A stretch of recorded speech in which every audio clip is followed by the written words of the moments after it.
Hey there, hello there, it's Jeff Cutter. I welcome you to yet another Cutter Top 10 NHL video sporting the Ace Toronto Maple Leafs jersey. And we're going to be kind of talking about the Leafs in a sense. Today, this video, we're going to talk about the top 10 NHL finals upsets of all time. I know I talked about the NHL Stanley Cup, NHL Stanley Cup finals of all time.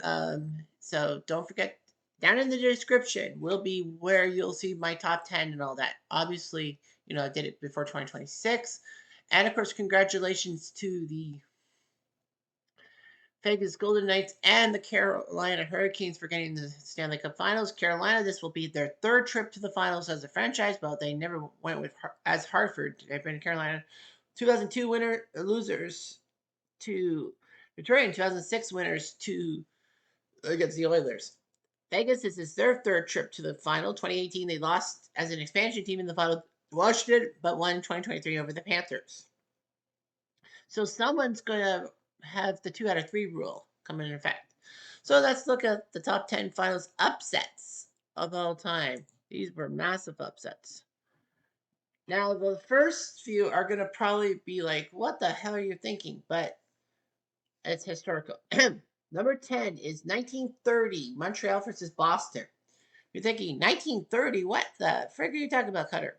Well, if you do your stats and look at the 1930 Boston Bruins, there were 38, 5 and 1 in the regular season. They never lost back-to-back games. About 1930, NHL changed the rules. You were not allowed to forward pass into the zone. You would have to do lateral passes or backwards passes and all that. But the goal scoring being one of the worst ever, they decided to change the rules, making it forward passing legal in all 3 zones. And that got goal scoring up a bit. But yeah, Boston looked pretty good. They had Tiny Thompson in the net. The Habs were just, flat. Like the late 20s, they were getting closer and closer to the cup final, but they couldn't make the final. In 1930, with Howie Moran still on that team, and Aurelio Joliet, I think, is on that team. The Habs went into Boston, beat Boston 2 out of 3 in the whole best of 3 final. They won 2-0 and shocked the Bruins because remember, the Bruins had never lost back-to-back games that year, but they lost 2. Number 9 is 1934 Hawks versus Red Wings. I think. Or am I thinking? Oh no, I'm thinking wrong. It's 1938. Sorry, it's 1938 Hawks versus Leafs. Because I'm remembering the time that the Hawks were what 14, 25, and 9 and won the Stanley Cup. So in 1938, the Hawks were 11 games below 500, but because there were some crappy teams in the American Division, they managed to win the American Division title in the playoffs and take on the Toronto Maple Leafs. Yeah, 14 wins was amazing. The Hawks had 11 Americans on their roster, and that's when American hockey was not really that big in the NHL. Well, as in the NHL, foreign players. Anyway, so the Hawks in game 1 had to play without Mike Caracas. He was injured in the semifinals. So they had to go with this guy named Elfie Moore, who they found in the tavern. The Leafs beat him, and then the Hawks beat the Leafs in game 1, and the Leafs bitched. So the Hawks had to bring in minor league goalie Paul Thompson for game 2. Leafs tied the series, but the best of 5 final. But because Mike Caracas actually now had a special toe thing with his skating boot, he could play with the broken toe, and it worked. The Hawks won games 3 and 4, won the Stanley Cup, even though they were 11 games below 500. So that's historical for you. Number 8 is the 1986 Montreal Canadiens against the Calgary Flames. I know I could also say 1971 for the Habs in like a shocking win. I mean, the Habs had to beat Boston, who had almost 400 regular season goals that 1970-71 season in the first round, and then they beat Minnesota and then beat Chicago. But that's not really an upset because Chicago was a pretty good team. But 1986, Calgary wasn't that bad in a sense. They were decent and all that. And remember, this is the team that shocked Edmonton. The Steve Smith goal off of Grant Fuhr when he was trying to pass to Don Jackson. And, Calgary won the conference final against St. Louis. And yeah, everyone expected the Oilers to win their third straight Stanley Cup. Well, against Gretzky, that would have been amazing to see. Although it happened 7 years later. Anyhow, Montreal were in their own. They had a goalie situation. They still had Doug Soltart and Steve Penny, but were but they had a new problem. Patrick Waugh was coming in soon. So Waugh was picked by Sean Perron to be in the net to start the 1986 playoffs, and he did it. He swept Boston. Hartford gave him a 7-game fit, but Claude Lemieux, RIP, scored the winning goal in overtime, and they beat the Rangers in 5 games. And that's when Patrick Waugh came into the American lexicon because he stopped the Rangers on every chance. 10 overtime shots, 10 saves by Waugh. And then, when you know that, Claude Lemieux on a 2-on-1, Puyak a shot. And Montreal won the game. So Calgary looked decent. They did take out Edmonton, so they were basically favorites. Montreal won game 2 thanks to Brian Skrudland's goal 9 seconds into overtime. But it was actually smart because Mike McPhee had a chance at a shot, but then faked it and gave it to Skrudland, who scored. Patrick Waugh was named the MVP of the playoffs and all that. He wasn't the Calder winner. That was Gary Sitter of Calgary. But still, I mean, Patrick Waugh was Patrick freaking Waugh, and that started a dynasty for him. Number 7 is the New York Islanders against Philadelphia in 1980. And a lot of you would be probably thinking, 1980? Why? The Islanders and Flyers, that wasn't an upset. Well, yes, it was, because the Islanders were coming in their own. 1972, they were an expansion team in to spite the WHA, the World Hockey Association, putting a team in Long Island. So the Islanders were there. They actually started from the bottom. Now they're here, as Drake would sing in, of course, the famous song, Started from the Bottom. They had a chance to trade their number 1 draft pick to Montreal for 5 players, but they told Montreal to hump a stump. And Dennis bought that. And the others, year by year, kept growing. 1975, they shocked Pittsburgh in the quarterfinals, being down 3-0, and then almost got the Flyers, but lost game 7. And then the others were decent. 78, they somehow lost to the Leafs. 79, they fell to the Rangers. 1980, they put together a good team. But the Flyers were big because the Flyers were 25, donut, and 10. So they had 35 straight games without a loss. Now, overtime was different. In 1980, as compared to 2026, in regulation, there was no overtime. There was no regulation overtime until 1983. The NHL banned regular season overtime in the 1940s because of wartime stuff.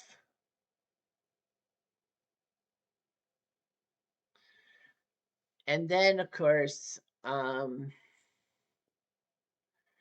you know, a lot of things happened. Yeah, the Flyers tied 10 games. They probably would have won a few, probably lost a few. But yeah, Flyers were expected to do well. They had that 35-game unbeaten streak. But then, of course, Tonelli Nystrom scores. The Islanders win the Stanley Cup. And that is what happened. Nystrom doing his job.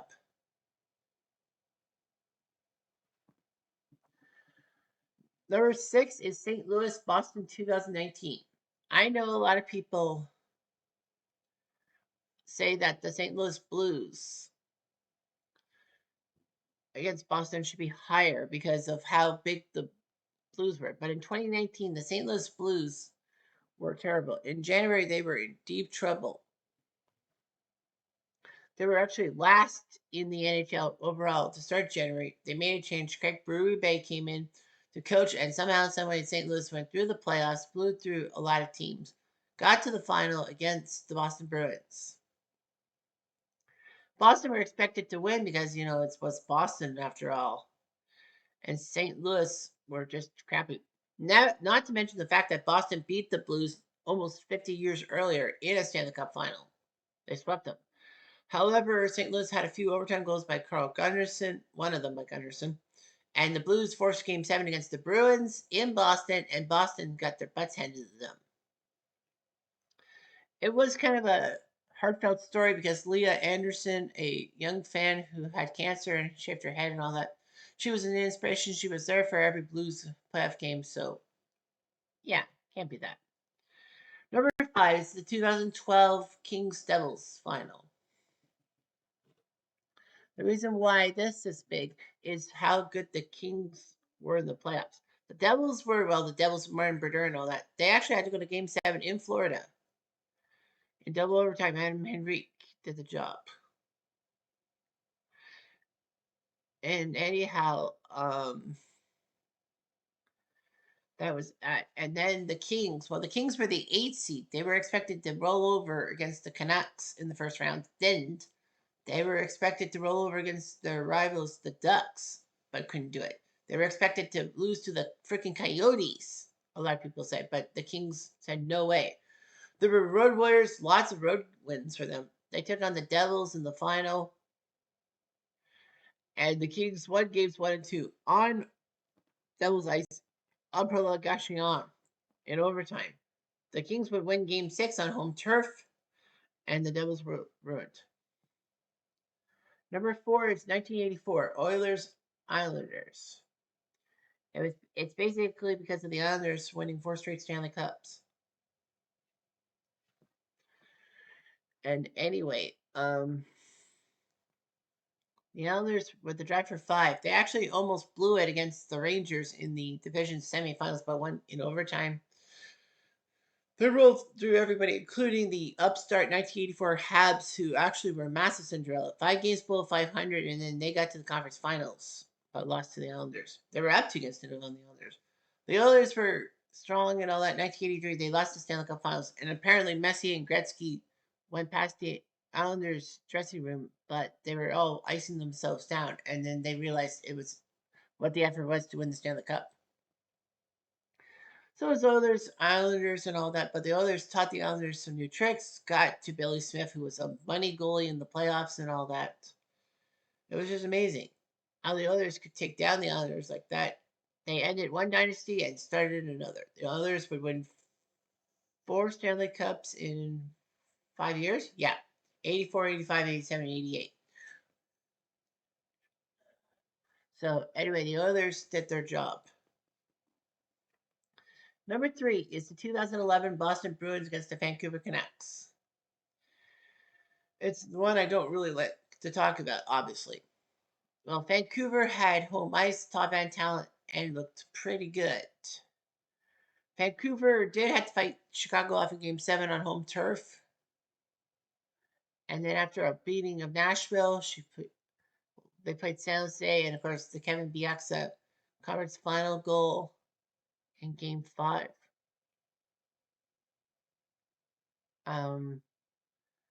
So anyway, that was big. Yeah, they took out the Sharks. The Bruins had some tough times. They beat Tampa in the conference finals, if I remember correctly. And Vancouver uh, did win games 1 and 2 out on home ice, and it looked good. But then Game 3, Aaron Rome hit Nathan Horton, knocked him out of the series, knocked Rome out of the series because he was suspended. Bruins won all their home games. Vancouver won all their home games. So Game 7 on the road, it looked like Vancouver was going to win, and the Stanley Cup was going to come back to Canada after a then long drought of 18 years. One tiny problem. Not happening. Tim Thomas, his goaltending worked out. Boston won Game 7, 4-0, and the Canucks were devastated. Of course, not as devastated as the city of Vancouver, as fans just basically rioted and ruined Vancouver's national legacy. Number 2 is 95 Devils versus the Red Wings. In 1995, well, Claude Lemieux, RIP, he was on this team, the 95 Devils. They had 10 road games. They beat Boston, Philly, Buffalo, and Detroit.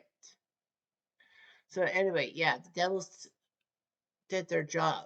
They shocked a lot of people. Detroit were the odds-on favorite in the strike-shortened season of 1995. They were the 1 seed. Of course, they fell in 94 in the first round to the Sharks. And everything. So the Red Wings looked pretty good to end their 40-year cup drought at the time. And the Devils swept the series over the Red Wings. 4 games. Martin Brodeur looked good. Claude Lemieux scoring 13 goals in the playoffs to be the Conn Smythe winner as playoff MVP. It was just amazing and all that. It was stunning to see the Red Wings fall in 4 games to the Devils, who used the trap to their advantage. Claude Lemieux would win the cup in 96 with Colorado. That would be his third after 86 and 95. And then 2000, he won his fourth. And number 1, it has to be number 1, is 42 Leafs Red Wings. Reason being is simple because the Detroit Red Wings in 1942 were up 3 games to 0, and it looked like curtains for the Leafs. Sure enough, in game 4, the Leafs made some moves, and then a 14-year-old fan named Doris wrote a letter to the Leafs brass, and basically that inspired them. Leafs won game 4 to force a game 5 back in Toronto. Worst of all for Detroit was that Jack Adams, the coach and GM, who basically ruins the Red Wings soon, actually punched referee Mel Harwood and got himself booted for the rest of the series. The Leafs would actually make a controversial move in game 5, benching a few players like Gordy Drillin, who was once a scoring champion, for the Metz brothers, Nick and Don Metz. It actually worked out. The Metz brothers did their job in game 5. Game 6, the momentum kept going to the Leafs. And then we had game 7.